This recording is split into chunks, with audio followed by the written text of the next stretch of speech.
A China vive atualmente a maior desaceleração da sua história, e isso pode conduzir a uma crise sem precedentes. O Fundo Monetário Internacional e o Banco Mundial alertam para riscos profundos de um colapso. Pela primeira vez em 40 anos, será que o modelo chinês está a demonstrar sinais de que é falho? Aqui iremos compreender se o milagre econômico chegou ao fim e o que levou o país até este ponto. Olhando em retrospecto, ao longo de 4 décadas, a China foi chamada de fábrica do mundo. Com mão de obra abundante e barata, abriu as portas para empresas ocidentais que transferiram produção em massa para o país. O resultado foi um crescimento explosivo, que em poucos anos levou a nação a se tornar a segunda maior economia do planeta. Esse avanço não ocorreu por acaso, foi construído sobre 3 pilares, e quando ouvir quais são, perceberá porque se transformaram também nos pontos mais frágeis da economia chinesa. São eles as exportações em escala gigantesca, a expansão da construção civil e o crédito barato que alimentou tanto as empresas quanto as famílias. O modelo parecia imbatível. A cada nova década, o mundo se surpreendia com as taxas de crescimento de 2 dígitos e a transformação urbana sem precedentes. Mas até quando esse ritmo poderia durar? Nos últimos anos, sinais de desgaste começaram a desaparecer. A pandemia fechou fronteiras e interrompeu cadeias de produção. A política de Zero Covid paralisou cidades inteiras. Ao mesmo tempo, os Estados Unidos passaram a adotar um protecionismo agressivo, impondo tarifas e restringindo o acesso chinês a tecnologias estratégicas. O que antes parecia uma corrida sem limites começou a encontrar barreiras. E aqui surge a pergunta inevitável: será que é apenas uma desaceleração passageira? Ou existe uma rachadura invisível que pode desmoronar toda a estrutura? Para responder, precisamos olhar para o setor mais delicado da China, o imobiliário. Se existe um símbolo da crise chinesa, esse nome é Evergrande. O conglomerado imobiliário chegou a acumular uma dívida superior a 300 mil milhões de euros, antes de entrar em colapso em 2024. Era uma das maiores incorporadoras do país e representava, aos olhos de muitos, o auge do modelo de crescimento baseado em crédito e construção. Mas o que parecia sólido revelou-se uma bolha. O setor imobiliário na China não era apenas importante, ele era gigantesco. Estimativas indicam que chegou a representar 30% do produto interno bruto e concentrar 70% da poupança das famílias. Em outras palavras, quase todo cidadão chinês acreditava que imóveis eram a forma mais segura de guardar riqueza. Mas será que algum mercado pode crescer indefinidamente sem limites? A resposta veio nas grandes cidades. Em metrópoles como Pequim e Xangai, os preços dos imóveis despencaram entre 30% e 40%. Projetos inteiros foram abandonados, transformando bairros planejados em verdadeiras cidades fantasmas. Imagine ter investido todas as economias de uma vida em um apartamento que nunca será entregue. Essa é a realidade de milhões de famílias chinesas. O impacto psicológico foi imediato. Em vez de consumir, as famílias começaram a poupar ainda mais, guardando até 1/3 da renda. E quando a poupança cresce por medo, a economia desacelera. Aquilo que por décadas foi considerado o ativo mais seguro transformou-se em risco sistémico. Mas essa perda de confiança no mercado imobiliário é somente parte da história. Há outro fator igualmente relevante e muitas vezes ignorado. A China tem hoje 1,41 mil milhões de habitantes, mas pela primeira vez em décadas a sua população começou a encolher. O título de país mais populoso do mundo já foi perdido para a Índia. O que parece apenas um dado estatístico traz consequências profundas. Afinal, o que acontece quando uma nação que cresceu apoiada em abundância de mão de obra começa a ter cada vez menos trabalhadores? Hoje, 1 em cada 5 chineses já tem mais de 60 anos. Até 2050, o país pode perder cerca de 250 milhões de pessoas em idade ativa. É como se desaparecesse toda a força de trabalho da Alemanha, França e Itália somadas. Menos trabalhadores significa menos produção e menor dinamismo interno. Será que o país está preparado para lidar com essa inversão demográfica? A resposta, por enquanto, é preocupante. O sistema previdenciário e de saúde é subfinanciado e frágil. E diferentemente da Europa, que também enfrenta o envelhecimento populacional, mas conta com redes de proteção social mais consolidadas, a China não tem essa mesma base de segurança. O resultado é pressão crescente sobre famílias e sobre o orçamento estatal. Esse cenário gera um ciclo perverso: menos consumo, menos mão de obra disponível e mais gastos sociais. Um triplo desafio para a segunda maior economia do mundo. E se a demografia já pesa, o fardo torna-se ainda maior quando somado ao problema crónico das dívidas públicas e locais, que ameaça sufocar a economia chinesa. A dimensão da dívida chinesa é um capítulo à parte. Somando apenas províncias e municípios, ela já ultrapassa o equivalente a cerca de 7.800 bilhões de euros. Como um país pode sustentar tamanha carga sem comprometer seu futuro econômico? Um exemplo claro é a província de Guizhou, uma das mais pobres do país.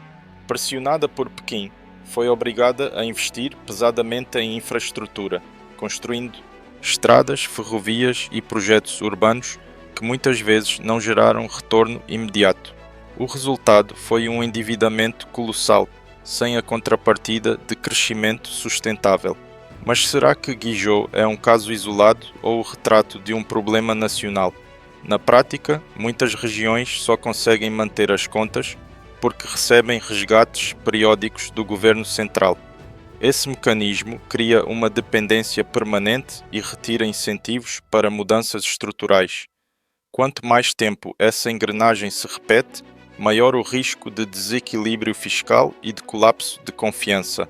As consequências são visíveis. A necessidade de reformas fiscais torna-se urgente, mas ao mesmo tempo exige cortes de gastos que podem frear ainda mais a atividade económica. É um dilema. Gastar menos significa crescer menos, mas gastar mais pode empurrar o país para uma crise de dívida. Como sair desse impasse? A resposta depende da forma como o governo central decide intervir, e esse ponto nos leva diretamente ao papel do Estado e à política de controle de Xi Jinping. Desde que Xi Jinping assumiu o poder em 2012, o papel das empresas estatais voltou a ganhar força. As entidades ligadas ao governo passaram a ocupar um espaço central, controlando setores estratégicos na economia. Esta escolha reforça a ideia de estabilidade, mas também levanta dúvidas sobre eficiência. Afinal, será que a centralização fortalece ou enfraquece o dinamismo econômico? O contraste fica evidente quando olhamos para o setor privado. O caso de Jack Ma, fundador da Alibaba, é emblemático. Considerado ousado demais, foi forçado a afastar-se dos holofotes. Isso sinalizou ao mercado que, na China, o sucesso individual nunca pode ultrapassar os limites impostos pelo partido. Que mensagem isso transmite aos investidores estrangeiros que já olham para o país com cautela? Por outro lado, não se trata apenas de fechamento. Em paralelo, Pequim vem dando espaço a setores de ponta, como tecnologia avançada e exportações de alto valor acrescentado. É como se o governo dissesse: controle sim, mas apenas para direcionar o que considera estratégico. Esse equilíbrio instável é ao mesmo tempo uma barreira e uma oportunidade. E se o setor privado é cada vez mais controlado, qual é então a grande força que resta para sustentar a China no cenário global? Se há uma área em que a China ainda mostra uma força impressionante, é na tecnologia e nas exportações. A fabricante BYD já superou rivais globais e se tornou a líder mundial em carros elétricos. A Huawei continua relevante no setor de telecomunicações, especialmente em quinta geração, e empresas como a DeepSeek surgem de forma inesperada no campo da inteligência artificial. Será que esse impulso tecnológico é suficiente para compensar as fraquezas internas? Os números impressionam. Em 2024, as exportações chinesas atingiram 3 trilhões e 300 mil milhões de euros, o maior valor da história. Esse superávit comercial sustenta parte da economia e mantém o país como peça central no comércio global. Mas o que esses números escondem sobre a real dependência da China em relação ao consumo externo? Além disso, o país domina cadeias críticas de suprimento. É o maior produtor de grafite natural, o segundo de bauxita e controla boa parte da produção mundial de lítio e cobalto, elementos indispensáveis para baterias e energias renováveis. Esse controle garante uma vantagem estratégica, mas até quando os parceiros internacionais aceitarão tanta dependência?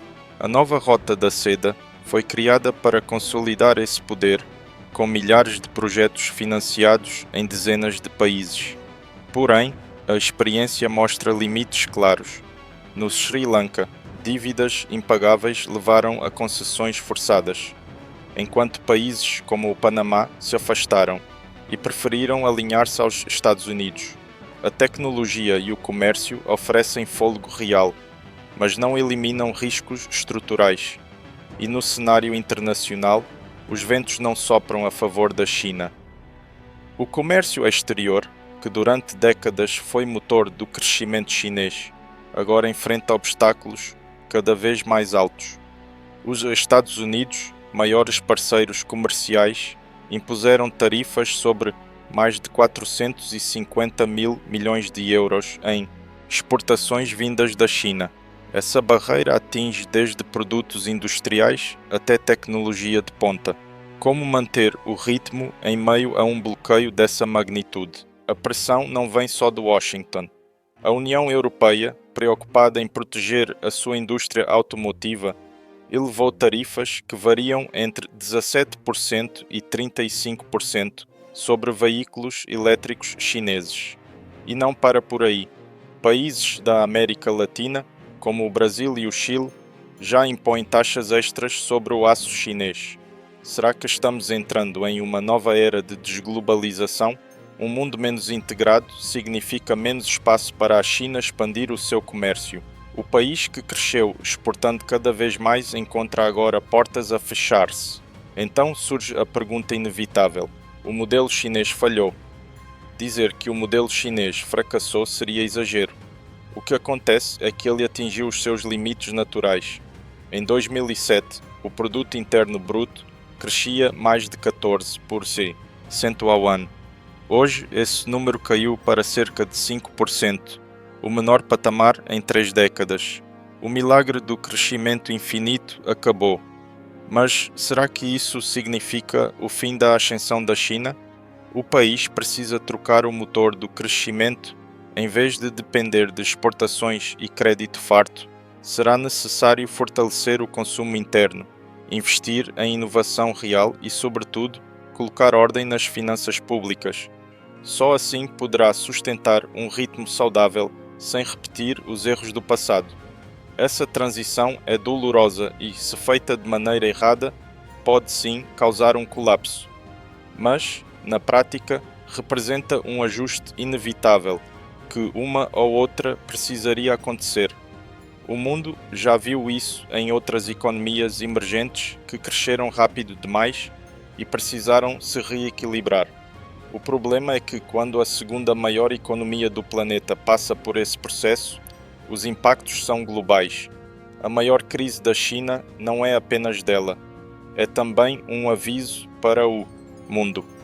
Entender os riscos e agir com antecedência é fundamental para proteger o seu património. A China vive a sua maior crise, mas como toda crise, ela redefine o futuro. Quem entende isso, toma melhores decisões hoje. Se este vídeo trouxe clareza, inscreva-se nas notificações. Assim, não perde as próximas análises. Mas não é só a China que está a enfrentar dificuldades. O Japão também está em uma situação delicada. Para entender em detalhes, clique no vídeo que está a aparecer na sua tela. Vemo-nos lá.